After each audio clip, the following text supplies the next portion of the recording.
Welcome to Whose Line Is It Anyway for another half hour of sparkling wit, outstanding entertainment and brilliant repartee. But that's enough about me, let's about the contestants. We have someone who's been hailed as the Forrest Gump of improvised comedy, Colin Mochrie, then the giant redwood of off-the-cuff humour, Ryan Stiles, then a positively Black Forest Gatto of the comic arts, Quentin, and finally a little nut tree of slapstick comedy, Tony Slattery. Ladies and gentlemen, the contestants.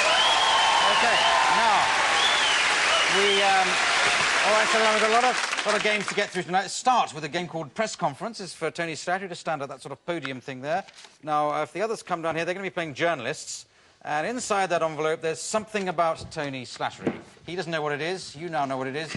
Now, in the course of taking questions in this press conference, Tony's got to discover what this weird fact is about him. And if he discovers it, then we can stop the game and get on with something else. And if he can't, we'll penalise him. It couldn't be simpler. Away you go. Well, thank you all for coming, three of you, to my press conference. Time is very short, so I'll start taking questions now. Yes, you, please. I'm wondering where you first got the idea to do this. In Japan. Yes, over to you. Did it hurt? No, not initially, but then I got used to it. Yes. What kind of equipment was used during the procedure? A trowel and a shovel and some carpet tiles. And you? You find you smell things better now?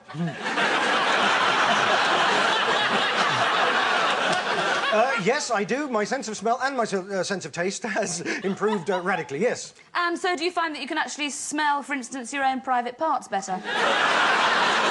Yes, and I think that's a great advantage, yes? I'm just looking at you. Yes, next question. Are you able to communicate with small boys now that there might be, say, a fire or someone hurt?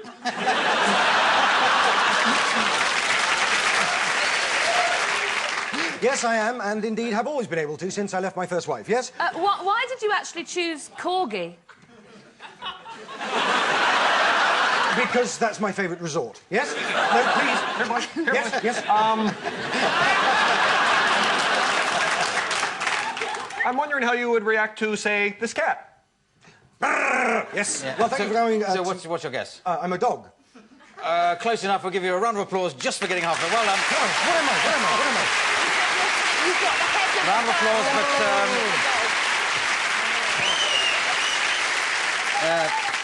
but scoring is very much neck and neck, which leaves me out, as we come to a game called Stand, Sit, Lie. It's for Caroline, Ryan and Colin, if you'd like to come on down. Now, the idea of this game is that at any given time, one person has to be standing, another person sitting, another one lying down. And the scene is, Colin, you're coming home to find your wife in bed with a lover, or at least with her lover.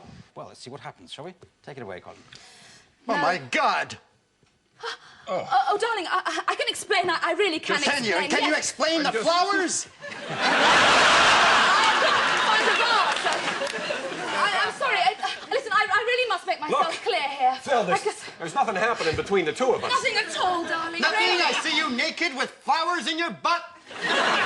Look, it's Mother's Day, and, well, you weren't home, so I thought I'd better bring something over from you. After all, look at the card.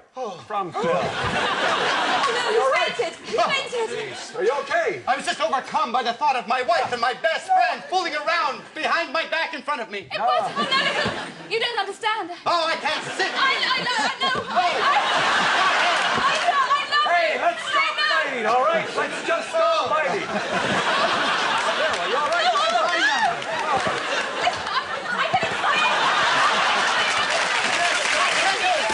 OK, well, that's jolly good.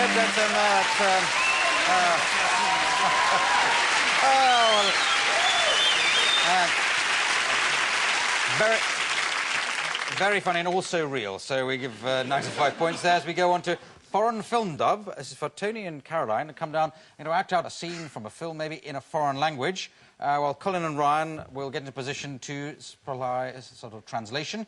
Colin will translate for Tony, Ryan for Caroline. Which language would you like this done in? Hungarian. Hungarian's a very good one. So Hungarian, and a title for the film, an epic film. The Masked Onion. The Masked Onion. Oh, wow. What are you on? The Masked Onion. Great. OK, so it's very big in Hungary, apparently. So it's The Masked Onion in Hungarian, as done. Pardon. This broccoli is hard. That's an onion, you dope.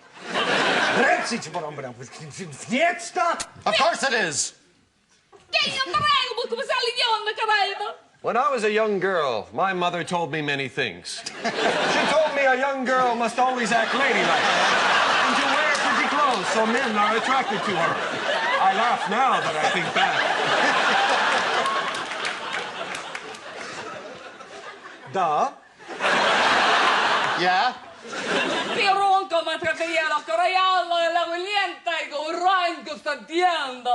I need you, Bert. I need you more than any woman has ever needed a man before. Urtsoi, Skietsta! Can't you see I'm the superhero, the masked onion? Look at my shorts. Plant it deep into the crown, for it is too small yet.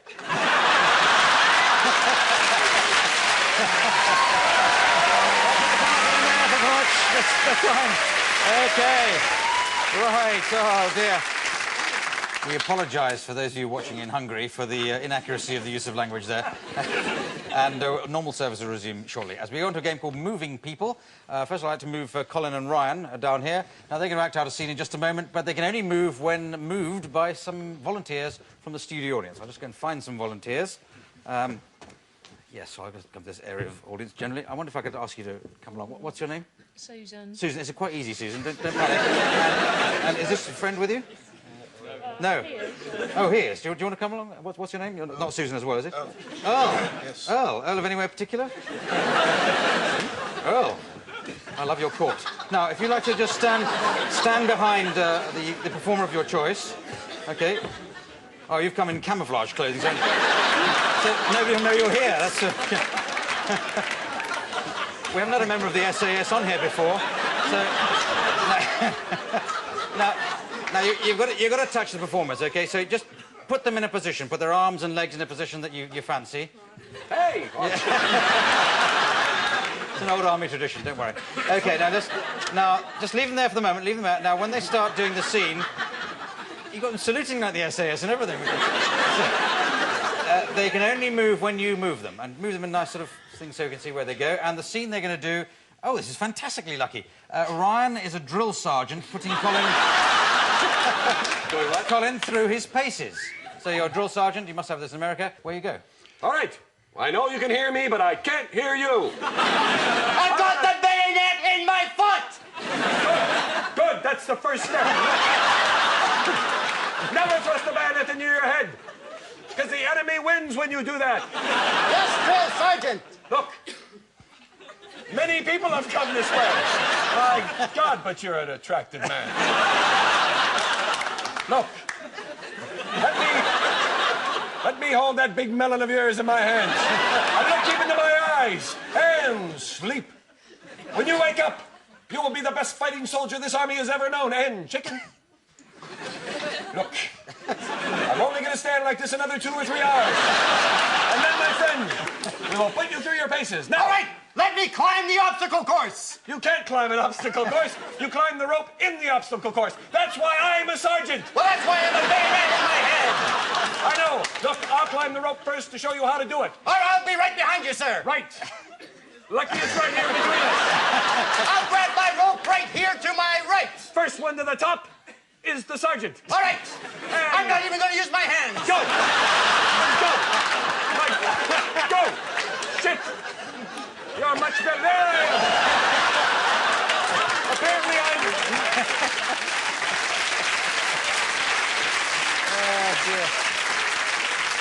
As you noticed, I climbed the rope using the milking method. Much quicker to the top. Okay, that's enough. Thank you very much. Well done. Excellent. Well, excellent. Thank you very much. Well, all right, well, that's very, very good. But I think the best 2 volunteers we've ever had on that game. It puts the audience way ahead.